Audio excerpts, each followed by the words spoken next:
ಒಂದು ಕಡೆ ಸರ್ಕಾರ ಹೇಳ್ತಾರೆ ಶೇಕಡ 80ರಷ್ಟು ರೈತರು ಬಿಡದಿ ಟೌನ್ಶಿಪ್ಗೆ ಅನುಮತಿನ ಕೊಟ್ಟಿದ್ದಾರೆ ಅಂತ ಹೇಳ್ತಾರೆ. ಆದರೆ ವಾಸ್ತವಿಕ ಸತ್ಯ ಏನಪ್ಪಾ ಅಂತ ಹೇಳಿದ್ರೆ ಶೇಕಡ 70-80ರಷ್ಟು ರೈತರು ಇದಕ್ಕೆ ವಿರೋಧವನ್ನು ವ್ಯಕ್ತಪಡಿಸ್ತಾ ಇದ್ದಾರೆ.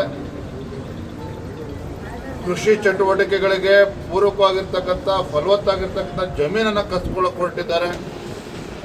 ಹಾಗಾಗಿ ಸಹಜವಾಗಿಯೇ ಇವತ್ತು ರೈತರು ಆಕ್ರೋಶ ವ್ಯಕ್ತಪಡಿಸ್ತಾ ಇರುವಂಥದ್ದು. ಹಾಗಾಗಿ ನಾನು ತಮ್ಮ ಮುಖೇನ ರಾಜ್ಯದ ಮುಖ್ಯಮಂತ್ರಿಗಳಿಗೆ ಆಗ್ರಹ ಪಡಿಸ್ತೇನೆ,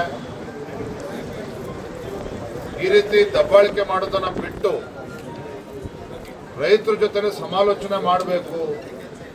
ಈ ರೀತಿ ರೈತರನ್ನ ಒಕ್ಕಲೆಬ್ಬಿಸುವಂತ ಕೆಲಸಕ್ಕೆ ಕೈ ಹಾಕಬಾರ್ದು ರಾಜ್ಯ ಸರ್ಕಾರ ಅಂತೇಳಿ ಮತ್ತೊಮ್ಮೆ ನಾನು ಸಂದರ್ಭ ಆಗ್ರಹ ಪಡಿಸ್ತೇನೆ. ಈ ಸೆಷನಲ್ಲಿ ಚರ್ಚೆ ಆಗುತ್ತೆ ಸರ್? ನಿಶ್ಚಿತವಾಗಿ ಚರ್ಚೆ ಆಗ್ತದೆ. ಸರ್ಕಾರ ತಾನು ಮಾಡಿದ್ದೆಲ್ಲ ಸರಿ ಎನ್ನುವ ಧೋರಣೆಯನ್ನು ಅನುಸರಿಸ್ತಾ ಇದ್ದಾರೆ. ಇದು ಸಮಗ್ರವಾಗಿ ಚರ್ಚೆ ಆಗಲೇಬೇಕು. ಸದನದಲ್ಲೂ ಕೂಡ ಚರ್ಚೆ ಮಾಡ್ತಾರೆ.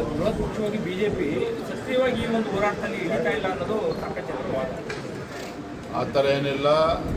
ನಾವು ಕೂಡ ಅದಕ್ಕೆ ಭೇಟಿಯನ್ನು ಕೊಟ್ಟಿದ್ದೇವೆ. ಒಂದು ಕಡೆ SIR ಕೂಡ ನಡೀತಾ ಇದೆ. ಇದ್ರ ಮುಂದೆ ಗೃಹಲಕ್ಷ್ಮಿ ಅದನ್ನು ಕೂಡ ನಾವು ಹೋರಾಟವನ್ನು ತೆಗೆದುಕೊಳ್ಬೇಕು. ಬಿಡದಿಲಿರ್ತಕ್ಕಂಥ ರೈತರು ಎಲ್ಲೇ ಇದ್ರೂ ಕೂಡ ರೈತರ ಪರವಾಗಿ ಧ್ವನಿ ಎತ್ತಬೇಕಾಗಿರ್ತಕ್ಕಂಥ ನಮ್ಮ ಕರ್ತವ್ಯ ಕೂಡ ಇದೆ. ಅದನ್ನು ಮಾಡ್ತಾ ಇದ್ದೇವೆ. ಹೋರಾಟವನ್ನು ಕೂಡ ರೂಪಿಸ್ತೇವೆ. ನಿಮ್ಮ ಪಾರ್ಟಿಯಲ್ಲಿ ಅಡ್ಡ ಮತದಾನ ಗೊಂದಲ ಮುಕ್ತಾಯ ಆಯ್ತು ಸರ್? ಎಲ್ಲ ಮುಕ್ತಾಯ ಆಗಿದೆ ಸರ್. ಈಗ DVS ಅವ್ರದ್ದು ಒಂದು ಆಡಿಯೋ ಬಂದಿತ್ತು, ಅದಕ್ಕೇನು ಸ್ಪಷ್ಟೀಕರಣ? ಸ್ವತಃ DV ಸದಾನಂದ ಗೌಡ್ರೆ ಹಿರಿಯರು ಅವರೇ ಹೇಳಿಕೆಯನ್ನು ಕೊಟ್ಟಿದ್ದಾರೆ. ಅದು ನನ್ನ ವಾಯ್ಸ್ ರೆಕಾರ್ಡಿಂಗ್ ಅಲ್ಲ ಅನ್ನೋ ಮಾತನ್ನು ಅವರೇ ಸ್ಪಷ್ಟಪಡಿಸಿದ್ದಾರೆ. ಅಲ್ಲ, ಏನಕ್ಕೆ ನಿಮ್ಮ ಪಾರ್ಟಿಯಲ್ಲಿ ಈ ಥರ ಗೊಂದಲಗಳು? ಧ್ವನಿ ಅವ್ರದೇ ಇಲ್ಲ ಅಂತ ಹೇಳಿದ್ರೆ ಅದ್ರ ಬಗ್ಗೆ ಅಲ್ಲ, ಅದ್ರ ಜೊತೆಗೆ ಪರಸ್ಪರವಾದಂಥ ವಾಗ್ದಾಳಿಗಳು ಕೂಡ ಇದ್ದಾವೆ.